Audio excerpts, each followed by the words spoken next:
E aí, meus amigos, bem-vindo à Escola dos 40, mais um vídeo para você. Lembrando, você que não é inscrito no canal, inscreva-se no canal, aperte o sininho aí, pega a opção todas e para que sempre que eu postar um vídeo aqui, o YouTube vai notificar você. E também dê um like para que mais pessoas fiquem compartilhando também das mensagens que passamos, tanto para você como para todos os demais. Vamos para os vídeos? Eu estava observando na palavra de Deus algo tremendo em 1 Samuel. A Bíblia diz que Saul diz que os filhos de Eli, Ofni e Finéias, levaram a arca para a batalha e eles estavam em pecado. Ou seja, a Bíblia diz que naquele momento os filisteus derrotaram o povo de Israel e levaram também a arca. A arca chegou na casa, eles levaram lá para o templo de Dagon, que era o deus deles, a entidade que eles intitulavam como sendo Deus. A Bíblia diz que a arca posta na casa no templo de Dagon, no primeiro dia, primeira noite que a arca está lá, Dagon aparece no outro dia com a cara no chão. Não satisfeito, eles pegam, levantam Dagon e botam a arca novamente e não tiram de lá do templo de Dagon. No outro dia agora, aparece Dagon com o cara no chão, só que agora ele está todo decepado, com braço e perna toda decepada. Os filisteus caem em si que não dava para ficar com a arca. Então ele decide o quê? Não, agora nós não vamos ficar com a arca, porque esse Deus da arca, o Deus dos judeus, é muito poderoso e tem destruído nosso Deus Dagon. Então eles decidem, depois de todos eles pegarem uma praga, pegaram uma hemorroida, Deus feriu eles com a hemorroida, que é essa praga. A Bíblia diz que eles decidiram em consenso, os 5 príncipes dos filisteus, vamos mandar de novo a arca, porque essa praga só pode ser do Deus dos hebreus. Vamos mandar essa arca de novo para os hebreus. O que eles fizeram? Pegaram lá, se consultaram os sacerdotes deles instruíram eles como deveriam fazer. E aí eles fizeram. Construíram um carro de boi, colocaram a imagem das hemorroidas que eles teve, de morcego que eles cultuavam, tudo dentro do carro de boi, a arca, e disseram, olha, se a arca for pelo lado direito, significa que nada disso, tudo que está acontecendo é normal, não tem nada a ver com Deus dos hebreus. Porém, se ela sair pelo lado esquerdo e for para Kiriat Jearim, automaticamente nós vamos saber que foi a mão do Deus dos hebreus. E aí eles botaram a arca, fecharam e foram e mandaram a arca. Aconteceu aquilo que eles falaram. A Bíblia diz que a arca pegou no caminho de nem Bet-Semes, não foi nem Kiriat Jearim. E aí eles automaticamente viram que era Deus que tinha punido eles por ter pego a arca dos hebreus. Porém, a Bíblia diz que quando a arca chega em Bet-Semes, fica no campo lá, os sacerdotes levitas pegam a arca e levam a arca para Bet-Semes, lá ele fica, e depois levam para casa de Abinadab. E quando chega na casa de Abinadab, a Bíblia diz que ela fica lá, a arca. A arca fica lá durante 20 anos. Davi sobe ao reino. A Bíblia diz que agora Deus coloca Davi no reino. Saul não se preocupou em buscar a arca, passou o seu reinado, mas Davi se preocupa.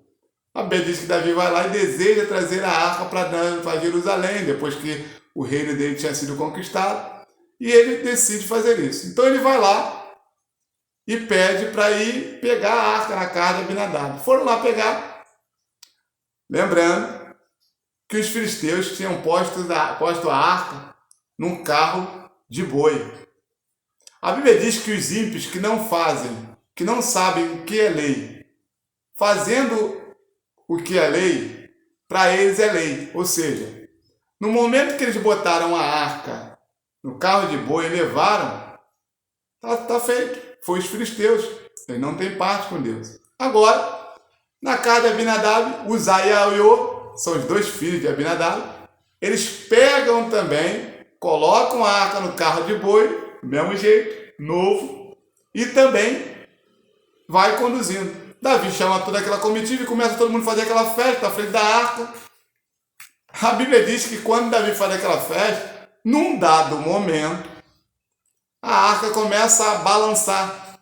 E o que é interessante é que quando ela começa a balançar, a Bíblia diz que Uzá, um dos filhos de Abinadab, que estava conduzindo o carro de boi, tenta colocar a mão na arca para que a arca não caia.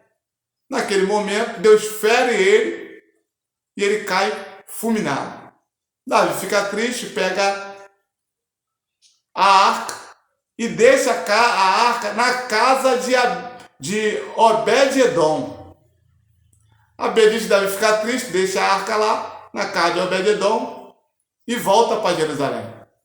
E reclama com Deus, porque Deus havia feito ruptura, na mente dele, feito ruptura. A Bíblia diz o seguinte: de que se queixa, pois, o homem vivente, seus próprios pecados, seus próprios caminhos. É interessante isso, sabe por quê? Porque a Bíblia diz que ficou 20 anos na casa de Abinadab. Agora, vai para a casa de Obed-edom. Quando passa 3 meses, Davi ouve dizer que a arca na casa de Obed-edom tinha abençoado tudo que Obed-edom tinha. Inclusive, as mulheres que eram estéreis foram curadas e puderam ter filhos. Ou seja, Deus começou a prosperar a casa. Davi chegou e pensou: poxa, se Deus está prosperando a casa de Obed-edom, então eu vou trazer a arca para cá. E aí Davi decide fazer do jeito que foi estabelecido por Moisés. A arca não era para ser conduzida por bois. A arca deveria ter 2 varas que pegassem de um lado e do outro da arca os levitas, os coatitas, os coraitas, todos eles deveriam trazer e conduzir a arca, só os levitas. A arca não deveria ser tocada por ninguém. E aí Davi agora faz isso. E a Bíblia diz que Davi vai lá, leva os levitas, e de cada 6 passos Davi dava, ele oferecia um sacrifício. Nem era pedido isso, mas ele desejou, está feito. Finalizando, Davi vai levando a arca, e na porta de Jerusalém, na entrada da cidade, deu o último passo e entrou com a arca. Davi fez uma tenda, em que a Bíblia diz que Deus tinha saudade da tenda de Davi.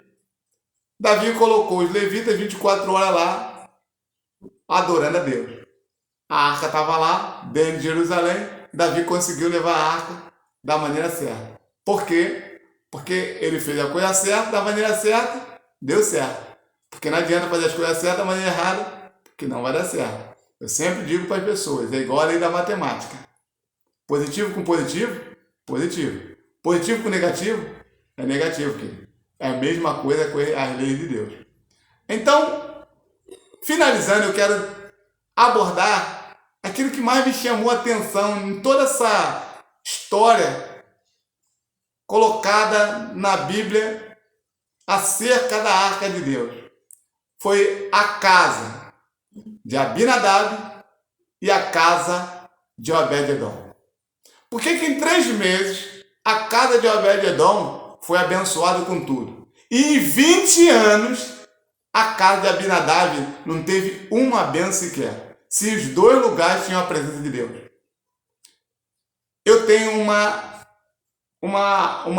noção do que ocorreu.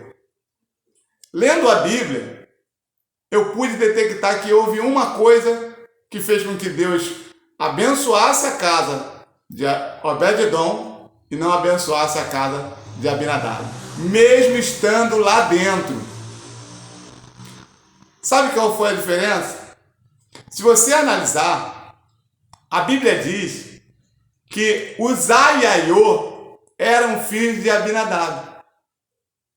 Ou seja, A arca passou 20 anos na casa de Abinadab, mas em momento nenhum eles conheciam quem era Deus. Eles não tinham noção da reverência que deveriam dar a Deus, de como se comportar diante de Deus, qual seria a atitude que Deus se agradava. O poder de Deus, eles não tinham noção.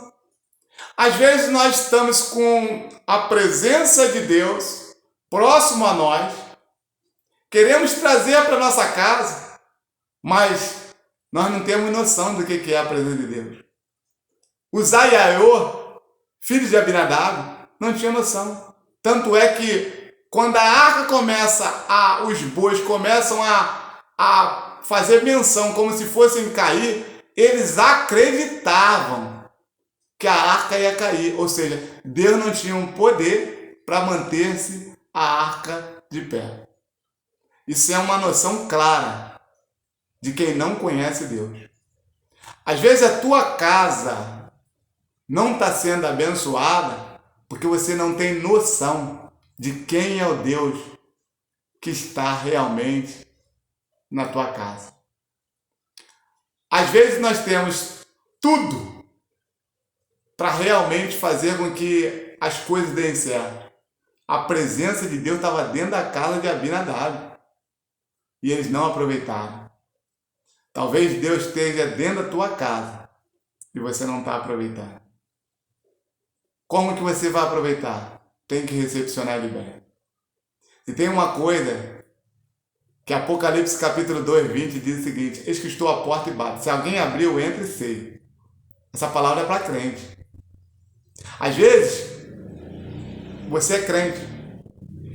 Porém, Deus está batendo em você na tua casa.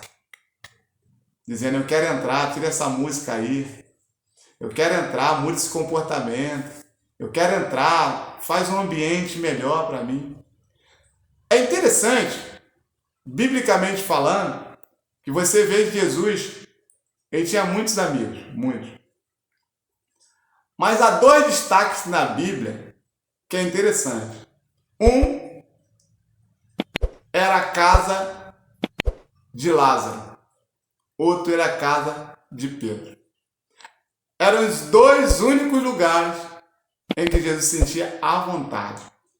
A Bíblia diz que Jesus chegou na casa de Pedro. Quando ele chegou na casa de Pedro, a sogra de Pedro estava ardendo em febre. Jesus vai lá, quando ele chega, a febre, ele cura, a febre vai embora. Primeira coisa que a sogra de Pedro faz: vou lá fazer um cafezinho para você, Jesus. Ou seja, você só faz cafezinho para quem tem intimidade com quem você quer receber bem. A Bíblia diz que Jesus chegou na casa de Lázaro. A Bíblia diz que naquele momento que ele chegou na casa de Lázaro, Maria se assenta e Marta vai preparar as coisas para Jesus. Ou seja, Jesus só está numa casa quando ele é bem tratado. Seja ela uma casa espiritual ou física. Na casa de Obed-Edom, quando Deus chega ali, a arca chega ali, ela é bem tratada. E aí, automaticamente, se Deus é honrado, automaticamente a bênção começa a jorrar.